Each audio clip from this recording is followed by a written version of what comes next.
My next guest has, I guess it's a solution in his mind to the cost of living crisis. I would headline it, Hunting for the Hungry. I think that's right. Jeff Bourman is the Shooters, Fishers and Farmers MP representing Eastern Victoria in the upper house of the state parliament. Good morning, Jeff. Good morning, Raph. Thanks for having me on. What's your idea? My idea, first of all, it's not a solution for world hunger sort of thing, but the idea is that when people are, particularly the government, are culling deer at the moment, they just waste the protein. In the end, there is no mechanism for it to go anywhere except to a hole in the ground. Now, with the cost of living crisis and record number of people approaching food-type charities, it seems to me that with a little bit of effort on the government's behalf, they can be utilising a vast amount, like tons and tons of wasted protein and giving it to the people in need. To me, it seems like a no-brainer. It won't solve hunger, but it'll certainly help. How many deer do they cull each year?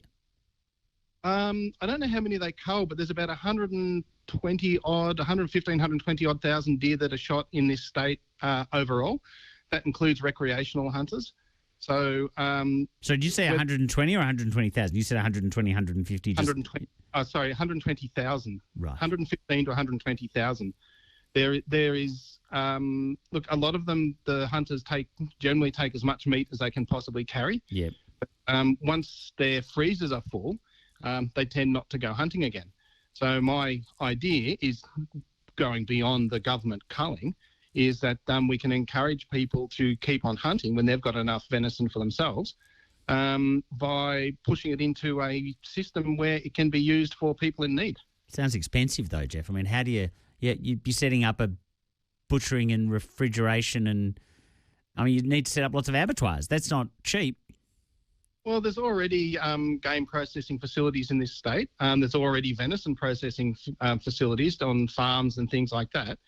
The main cost would be just in setting up particularly vehicles for collecting the shot deer and just making sure that everything is done in a manner that satisfies Prime Safe, who are charged with basically keeping our food healthy. So I guess that would be my query, Jeff. And I mean, you know, there's nothing, in principle, sure, if the deer are already being culled, nothing wrong with trying to get the meat to people who need it. But practically, how do you get the vans to all of the amateur hunters? I mean, you're not going to tell them where they can and can't do it. Could it work? It could work because we're already doing it with kangaroos. But the point is, you're not going to catch every single deer that gets shot. That's for sure. Some of them are shot out in the middle of nowhere and it's too far to carry back. But there are a lot shot in areas that are easy enough to get to, and there's a certain amount of time that between when the deer is actually killed to when it needs to be in a cool room, which I think it's about an hour at the most, depending on the weather, of course. So that makes it impractical, doesn't it? If it's an hour, how's every van going to get to every hunter? No, the hunters go to the van. You don't take the van to the hunter. The hunters will take it to the van. But we have to trust the hunters to do it within an hour. Well, there's mechanisms. The same as when you do a cull. I think they have to tag them and write on a little sheet when they were actually done. But that means we're turning every, and nothing wrong with the hunter. I'm not criticising the hunters, but you're turning them all into like A, professional shooters and B, professional butchers. It just doesn't sound realistic, Jeff. No, it's not. They don't have to be the butchers. All they need to do at the best, and it's a bit confronting, but they'll have to gut the animal and leave some of the organs in there so that they can be inspected by the Prime Safe. Can they tell if they look at the organs how long ago it's been killed? My understanding is that they can at least get an idea.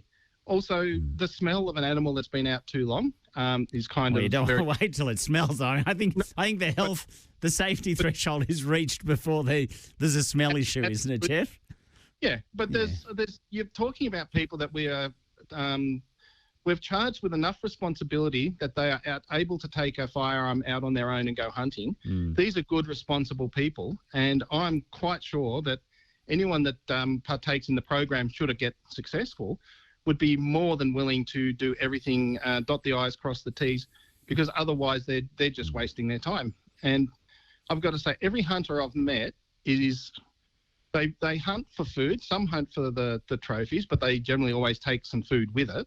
But they're not just going to shoot something to see it fall. If they're going to shoot something and they know it's going to be utilised, particularly for people in need, then I think it'll also help with driving the deer numbers down, or at least keeping a lid on it. There's so many at the moment. There are. And Jeff, I've forgotten, sorry, forgive me if this is a rude question, but is anybody allowed to cull roos at the moment, or no one's allowed to cull roos? My understanding is that there's professional shooting going on. Sorry, that's right. They're employed by the government, aren't they? Yeah, subcontracting, Yes. And that also you can get authority to control wildlife permits for farmers and landowners to deal with it. Right. But so how many roos would be culled each year in Victoria? Do we know? Oh, I don't know off the top of my head. Sorry, it's Okay. But again, would that be tens of thousands? Oh, easily. So what happens to most of them?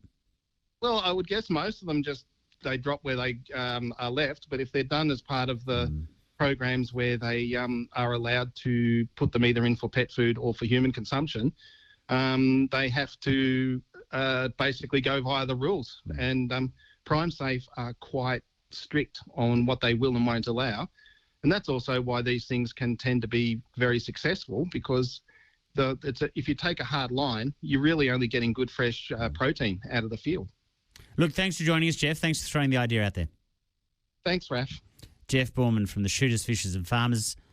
He's their one MP. He is in the upper house, one of the 5 in the Eastern Victorian region in the upper house.